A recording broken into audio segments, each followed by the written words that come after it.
Recently ISRO ने launch किया है x-ray polarimeter satellite which is basically the expo. Now इससे रिलेटेड और क्या क्या चीजें हैं इनके बारे में हम जान लेते हैं। एंड ये जो है ये 2024 का पहला मिशन है जिसको सतीश धवन स्पेस सेंटर श्रीहरिकोटा से लॉन्च किया गया है। So hello students, I welcome you all on the YouTube channel of analyst IAS और आप देख रहे हैं आज का हमारा करंट अफेयर अपडेट। ये जो एक्सपो सैटेलाइट है ये भारत का पहला स्पेस ऑब्जर्वेटरी है जो कि पोलराइजेशन जो होता है कॉस्मिक एक्सरेज का उनको पढ़ेगी। पोलराइजेशन क्या होता है, पेलोड्स इसमें क्या है, इसकी इंपॉर्टेंस क्या है, then what is this XPoSat.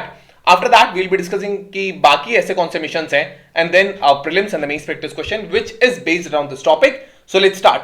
ये जो है ये दूसरा मिशन है जो वन ऑफ अ काइंड है नासा का जो imaging x-ray polarimetry explorer which is basically the IXPE।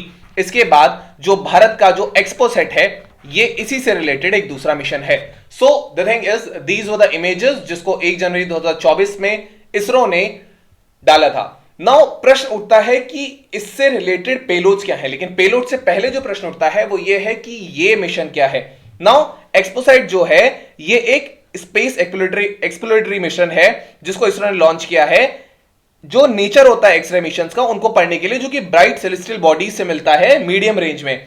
अब ये जो है ये पोलराइज्ड एक्सरेज को ऑब्जर्व करेगा।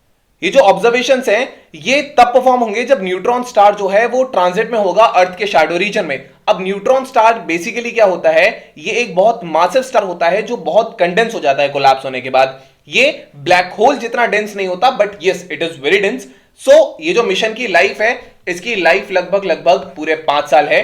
5 साल तक ये चलेगा और ये जो लॉन्च किया गया है ये लो अर्थ ऑर्बिट जो कि लगभग 650 किलोमीटर है और इसको लॉन्च किया गया है PSLV-C58 से, जो सोलर पैनल सैटेलाइट का इसको डिप्लॉय सक्सेसफुली कर दिया गया था। तो ये से रिलेटेड चीज है। यहां प्रश्न उठता है कि इसके पेलोड क्या है। So Indian x ray polarimeter which is basically the POLIX, ये एक है, ये वर्ल्ड का पहला इंस्ट्रूमेंट है जिसको डिजाइन किया गया है एक मीडियम एक्सरे एनर्जी बैंड में ऑपरेट करने के लिए। अब इसमें एक कॉलीमेटर है जो कि लाइट को फिल्टर करता है जो ब्राइट सोर्सेज से आती है उसके फील्ड ऑफ व्यू में। उसके अलावा इसमें एक स्कैटरर है और 4 एक्सरे प्रोपोर्शनल काउंटर डिटेक्टर्स हैं। इसके अलावा इसमें है x-ray spectroscopy and timing which is the XSPECT. Now इसका जो ऑब्जेक्टिव है ये फास्ट और हाई स्पेक्ट्रोस्कोपिक रिजोल्यूशन लेके आएगा in soft x ray energy bands. Now observation जो है जो वेरियस सोर्सेज से आते हैं जैसे कि एक्सरे पल्सर्स हो गए, ब्लैक होल बाइनरीज हो गए, लो मैग्नेटिक फील्ड न्यूरॉन स्टार्स हो गए, इसके अलावा एक्टिव गैलेक्टिक न्यूक्लियाई हो गया और मैग्नेटार्स हो गए। दोनों पेलोड जो हैं इनको बिल्ड किया है Raman research institute and UR Rao satellite centre जो कि बेंगलुरु में है। इसके सिग्निफिकेंस से पहले कुछ चीजें और रिलेटेड हैं जो कि है कि इसरो ने PSLV orbital experimental module which is basically the poem, इस प्लेटफॉर्म को तीसरी बार यूज किया है अपने ऑब्जेक्टिव्स और बाकी 10 पेलोड्स को लॉन्च करने के लिए। नाउ इसके अंडर इसको एक्सपो को इंजेक्ट करने के बाद जो 4th स्टेज होगा लॉन्च व्हीकल का, इसको फायर किया गया और इसको लगभग 350 किलोमीटर नीचे लाया गया जहां से इसको प्लेटफॉर्म की तरह यूज किया जाएगा फर्दर एक्सपेरिमेंट्स के लिए। और इन्हीं 10 पेलोड्स के बीच में एक है fuel cell power system which is the FCPS।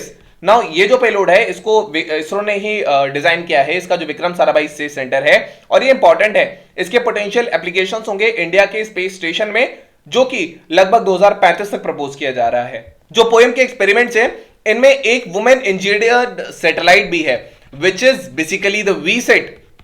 Now इसी में ये है और इसको LBS institute of technology for women ने डिजाइन किया है जो कि सोलर इरेडियंस और UV इंडेक्स को एग्जामिन करता है। एडिशनल एक्सपेरिमेंट्स जो हैं वो रेडिएशन शील्डिंग हो गया, एमेच्योर रेडियो हो गया, 3 प्रोपल्शन सिस्टम्स हो गए स्पेस स्टार्टअप्स के द्वारा, और इंटरप्लेनेटरी डस्ट काउंट जो हो गया। ये जो एक्सपेरिमेंट्स हैं फिजिकल रिसर्च लेबोरेटरी और एक silicon based high energy cell भी है इसमें। So these are the things which are there. Now इसकी इंपॉर्टेंस क्या है, सबसे पहला इसकी कुछ ऑब्जेक्टिव्स हैं। ये बेसिकली पोलराइजेशन को मेजर करेगा, एक्सरे फोटॉन्स को।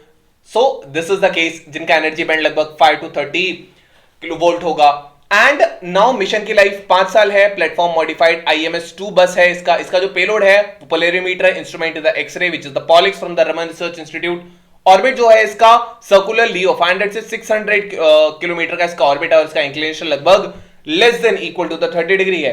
अब इसकी इंपॉर्टेंस की बात करेंगे तो जो एक्सरे पोलराइजेशन मेजरमेंट है ये एक्सरे पोलराइजेशन को बहुत फैसिलिटेट कर देगा, जो कि बहुत ब्राइट रिसोर्सेज से आती है एक मीडियम रेंज से।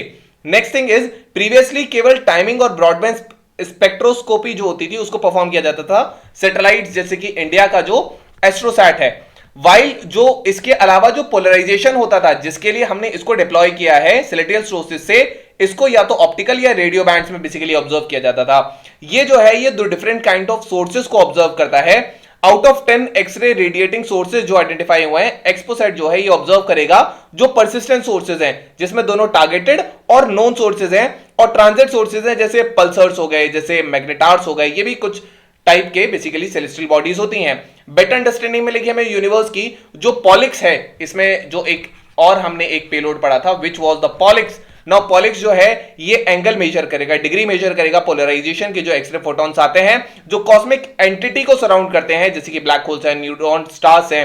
इसके अलावा रिसर्चर्स जो हैं वो इस इंफॉर्मेशन को यूज कर सकते हैं स्पेक्ट्रोग्राफिक टाइमिंग इमेज डेटा के अलोंग साइड में टू अपनी अंडरस्टैंडिंग को इंप्रूव करने के लिए, जो कि यूनिवर्स से रिलेटेड होगी। अब प्रश्न उठता है कि पोलराइजेशन क्या है।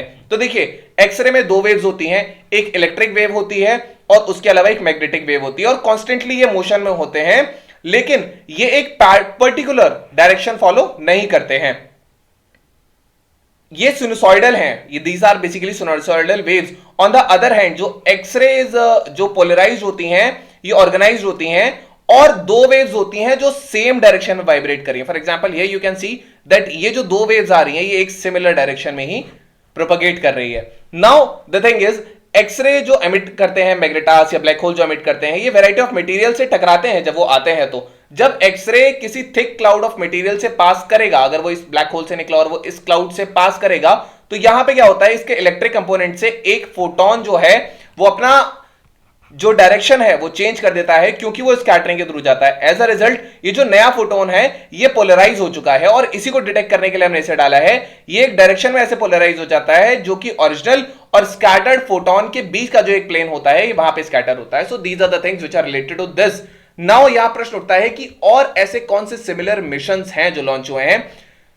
बहुत फ्यू मिशंस हैं जो एक्सरे पोलराइजेशन मेजरमेंट्स करते हैं, जैसे कि पहला है एक्सपोल या एक्सकैलिबर। ये balloon based short duration experiment था जो नासा के द्वारा था और उसके कोलैबोरेटर्स के द्वारा। इसके अलावा वी हैव एस्ट्रोसैट, ये भारत का पहला एस्ट्रोनॉमी बेस्ड स्पेस मिशन है। Then we have IXPE, the image in x-ray polarimetry explorer, ये एक जॉइंट इनिशिएटिव है नासा के द्वारा और इटालियन स्पेस एजेंसी के द्वारा। तो these are the things which are related to this. Now we have today's prelims practice question. The question asks which of the following statements about the ExpoSat mission launched by the ISRO is true? It is the first ever space observatory to study the polarization of the cosmic X-rays. It can only observe persistent X-ray sources like black holes and neutron stars.